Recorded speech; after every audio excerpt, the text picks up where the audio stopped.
Brought to you by CGTN Europe.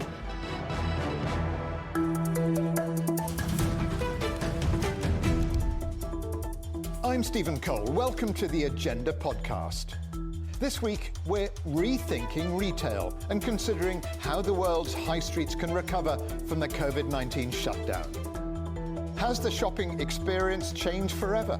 And have the online giants finally triumphed over the traditional bricks-and-mortar stores? With me to consider where the retail industry now finds itself and exactly what the future might hold is retail analyst and author Mark Pilkington. Mark, very cleverly, your book, Retail Therapy, Why the Retail Industry is Broken and What Can Be Done to Fix It, was actually written over a year ago, wasn't it, before the pandemic. So if retail was suffering then, how much is it suffering now? Well, unfortunately, it's suffering very badly. As you say, the retailers went into the pandemic crisis in quite bad shape. They suffered years of loss of sales to the internet. They'd seen their control of branding sort of broken by all the peer-to-peer reviews and the social media. And they were also facing rising costs, courtesy of sort of business rates, rising product prices after Brexit, with the pound's collapse. They went in rather short of cash. We'd already seen a lot of bankruptcies. We'd seen House of Fraser, we'd seen Debenhams, Mothercare, some big names. And they went into this crisis very, very short of ammunition. So what the pandemic effectively has done is speed up a current trend? Absolutely. I mean, we see a number of trends that have been accelerated. For example, the growth of online. During the lockdown itself, many people turned to online, and the share of the UK total retail that is online went from 20% in January up to 30% in May, which is an increase of about 10%, which took about 10 years previously to achieve. You mainly focus in your book on the UK and US. What is the European situation? What's happening in France and Germany, for example? Well, of course, the effect of COVID has been the same everywhere that's had it. The lockdowns and the damage to the cash flow of retailers. In a more long-term sense, it depends on how advanced the internet penetration was. I mean, in Northern Europe, for example, it was quite high, and we saw quite a lot of damage to places like Holland and Germany. Southern Europe only had internet penetration levels of around 5%, so we had much less of an effect. And it varied around the world. China had very high internet penetration, and its retail sector barely got started before it was coming under pressure. But then areas like India and the Middle East, South America, the internet wasn't as developed. So retail did get a bit more time to sort itself out.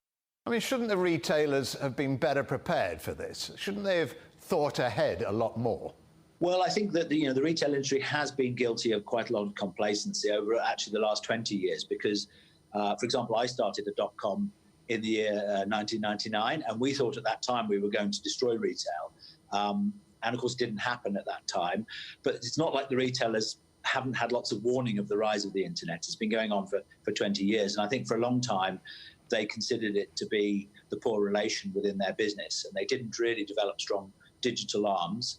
Those that did, I mean, there are some exceptions. Someone like Next, for example, got their internet sales up to 50% of their total by the time the crisis hit. So they were able to actually trade through the COVID crisis. But many retailers have internet channels that only represent less than 5 or 10% of their business. And those guys, of course, in the non-food sector, were absolutely pummeled by the lockdown. For example, Primark literally did no sales at all during the lockdown. They lost a complete 3 months of sales. You're painting a pretty gloomy picture of the high street. Aren't reports of its death greatly exaggerated on the basis that we do like to shop, we like to go out, we like to meet other people and shop and try things on? Yes, we do like to shop, and this is where I talk about the medium term and the long term. I think in the medium term, which is what we're in now, which is the post-opening up, I think a lot of the enjoyment has been stripped out of shopping because when you think about it, things like the advantages that retail still enjoyed over the internet, for example, being able to try things on, being able to, say, try colours in cosmetics, to go out shopping with friends, to have a cup of coffee while you're doing it, to browse up and down in a relaxed kind of way. A lot of that's been shut down because, you've got to wear masks, you've got to socially distance, you can't try things on. It's really, at the moment, it's not a terribly pleasurable experience, and it won't be until the fear of the COVID has been removed. Well, joining me now is Joe McDonnell. Joe is head of insight for the trend forecasting company WGSN. How, Joe, has the pandemic changed our relationship with shopping? So the main change has been the pivot towards e-commerce. So we've seen consumers that wouldn't usually be interested in shopping online, shop out of online mainly just due to necessity. But we've also seen different categories that don't lend themselves particularly well to online shopping adopt new, interesting, innovative formats. So one of the main ones is AR, or augmented reality. So this idea that you can use your camera to try on a lipstick to see how it will look on your face, and then you can order that lipstick. But for consumers, and particularly in the groceries market, this brand loyalty has diminished. So they're concerned about how quickly they can get something and when it can be delivered. So when they're not shopping online, one of the few reasons that people have been allowed to leave the house during lockdown around the world is to go shopping. It's become a highlight of people's days. And as a result, people have become a lot more considered about what they're buying. People are enjoying going to the shops more, particularly to do grocery shopping. But what about the brand-consumer relationship? Has that changed at all? Yeah, so this is really interesting. So consumers have really expected brands to step up in the space. And it started in the East, particularly in China, where manufacturers began to pivot their manufacturing to create masks and to create PPE. And then it began to creep over into the West. So we saw Inditex, the company that owns Zara, repurposing its factory and production and logistics networks to produce protective gear. Mango did a similar thing, distributing face masks. LVMH shifted all their production of perfumes to creating hand sanitizer. Diageo launched this $100 million recovery fund for bars and bartenders.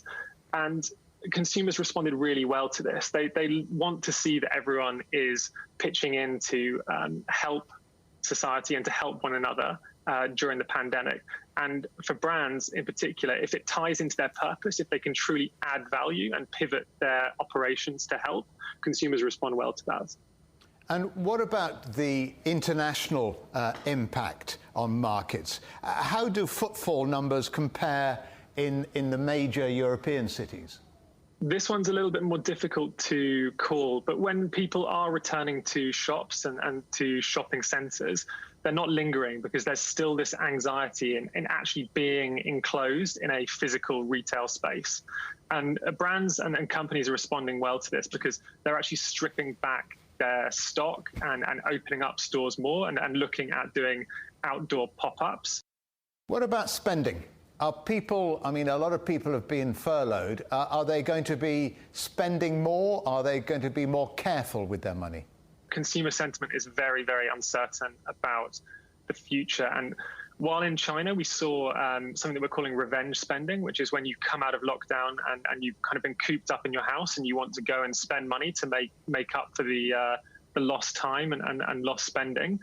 We're yet to see that in significant numbers in the West. So while retail has increased in the UK, for consumers, especially as we head towards what is likely to be a very, very deep recession, really for them, it's thinking about, does it represent value?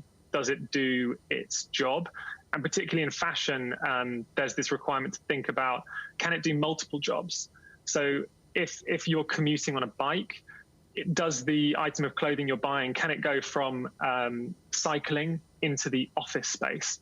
And then the main one for consumers as they think about purchasing and spending their money is this underlying sentiment of, will it keep me safe? Will it help protect me in future outbreaks? What about your job, Joe? Has the virus changed trend forecasting? Absolutely. So the main thing is that the virus has accelerated it. So trends that we've been tracking and we've been pitching them at about 2 to 5 years out have kind of emerged overnight. So obviously I mentioned it earlier, the main one is e-commerce, but what we're seeing is this pivot towards localism. So people becoming more engaged in their local communities, interacting more with their local communities, supporting each other, and this idea of community 3.0. The other one is the environmental focus. So it's really highlighted our impact on the environment. And it's also shown to consumers and to governments that when there is swift action, when everyone's working together, how quickly an issue can be dealt with. And then the final one that again has really accelerated is this idea of remote working.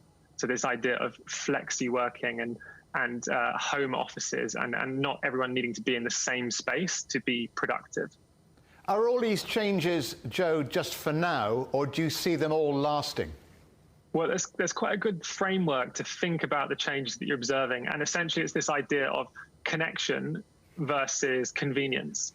So anything that has made our lives easier, so e-commerce is the prime example here with flexible returns and the ability to have stuff delivered next day, that's going to stick around because it's made consumers' lives so much smoother.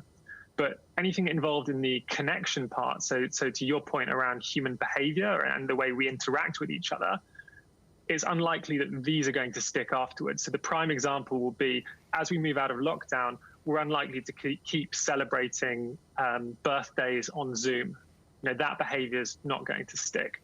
But for consumers, we're going to continue to be hygiene focused. So they're thinking about what will keep them safe, but also stability focused. What can they introduce into their lives that are going to make them easier and just help return to normality? As we've heard, clearly there will be major changes to the way we shop and our fashion choices at the lower price points. But what about the luxury market? How has that been affected? And where has lockdown left the world of fashion? Joining me now from Saint-Tropez in southern France is style journalist and author of many books, including Deluxe, How Luxury Lost Its Luster, and Fashionopolis, The Price of Fast Fashion and the Future of Clothes. Dana Thomas. Dana, what have you noticed about the changing shape of fashion during lockdown? Well, there's been a lot of changes. Already there's been change in consumer patterns and habits because stores were closed. So we haven't been shopping as much. And when we did shop, we were buying things that were more comfortable, that we wanted to feel enrobed and swathed in softness and comfort, as opposed to strict tailoring and dressing up for the office, because we were home and because we're doing things like Zoom. And then at the same time, we've also seen a big change in the way business is being done. The stores were closed, people were laid off or furloughed. There was a lot of leftover inventory because of these closures. And now luxury companies are overwhelmed with all the clothes that they thought they were going to sell in the spring and in the summer. What about the high street? How has that been affected? Well, that's been affected enormously, too, because those stores and those businesses are based on volume. Their profits, their whole raison d'etre, their business model is based on volume. And if your stores are closed for 4 months, you are not moving any volume. So they, too, are overwhelmed with inventory. Many even canceled their orders for things they'd already had made, and clothes were sitting on the docks in Bangladesh unable to be shipped. And so then the workers in Bangladesh weren't getting paid because the contractors weren't getting paid because the brands weren't paying anybody because they canceled the orders. So it's made for a big economic mess, but it's also making for a terrible environmental mess, because you sort of scratch your head and say, what are we going to do with all these clothes that we aren't buying and wearing? And are they going to land up in landfill? Are they going to, go in the trash? Are we going to see them being burned and shredded? It's just awful on sort of every front because the business model of volume is so wasteful. We're not seeing catwalks at the moment for obvious reasons. And you started by saying people are more relaxed in what they're wearing because they're at home. Will that extend back into sort of normal life, if I can call it that? Will there be a more relaxed, casual approach to fashion? I do think so. I think that we're all going to keep working at home for a while. I have colleagues who've been told they're not supposed to be in the office until January. And if there's a second surge of this horrid virus, that may not happen in the winter either. And I think what's happening is that, we used to have casual Fridays, and I think it's now going to be casual every days. And we'll be wearing, something kind of easygoing, like just a crisp white shirt, and not have to get all formal and dressed up.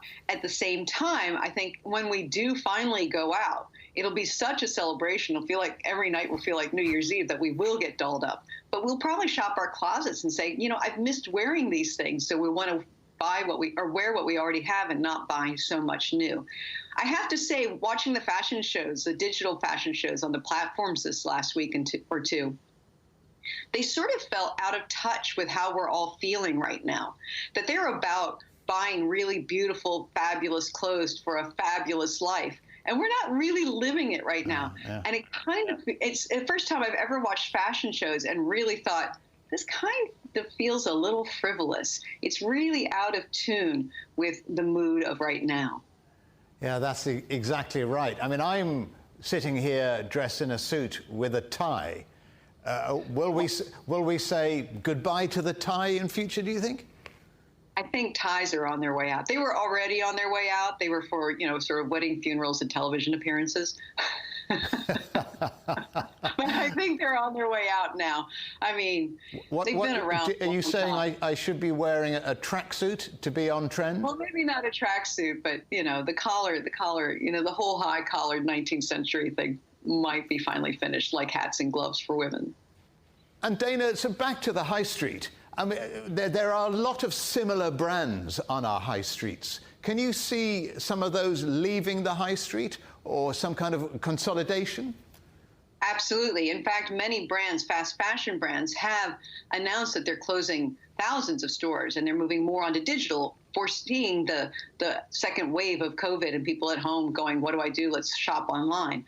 Some brands never even had that much invested or any online presence at all. Primark only has stores and no online presence. And H&M was closing stores. Zara is closing stores. They're consolidating. But, folks worry that that's going to kill the high street. I think it's going to have to be exactly the opposite. I think it's going to free up the high street to bring back the local businesses that were driven out by these mega global chains, who are willing to pay higher rents. And, this is an adjustment. It's a bit of an adjustment, like when the stock market crashes and economists call that an adjustment. Well, this is a bit of an adjustment, too. The fashion industry is in the throes of a major collapse, and it needed adjusting. It was growing too big and too fast and too huge, and there was way too much money at play, and there were way too many clothes and way too many stores. And they really did kill small independent business along the way. I think that now people are out of work. They're sort of saying, I've always wanted to do this thing, have a stationery shop, have my own dressmaking shop, something like that. And the rents will be lower because of this correction. And we'll see a wonderful rebirth of the high street as it used to be. Don't forget, for more agenda content, you can visit our website or you can follow us on Twitter and Facebook. But for now, from me, Stephen Cole, and all the agenda team here in London, it's goodbye.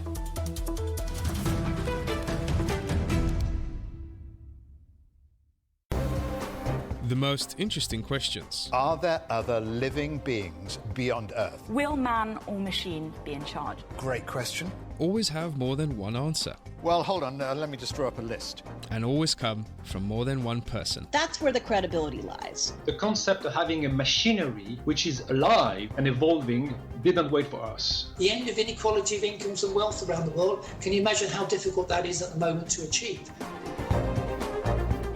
Every episode, Stephen Cole, Murray Beveridge, and some of the brightest minds out there shed light on the answers to some of the most intriguing questions. There are two ways of looking at this. Machines can't really discriminate between civilian and military targets. The Answers Project. Maybe we need to just look at this in a bit more detail. Extraordinary claims require extraordinary evidence. The Answers Project, a new podcast from CGTN Europe.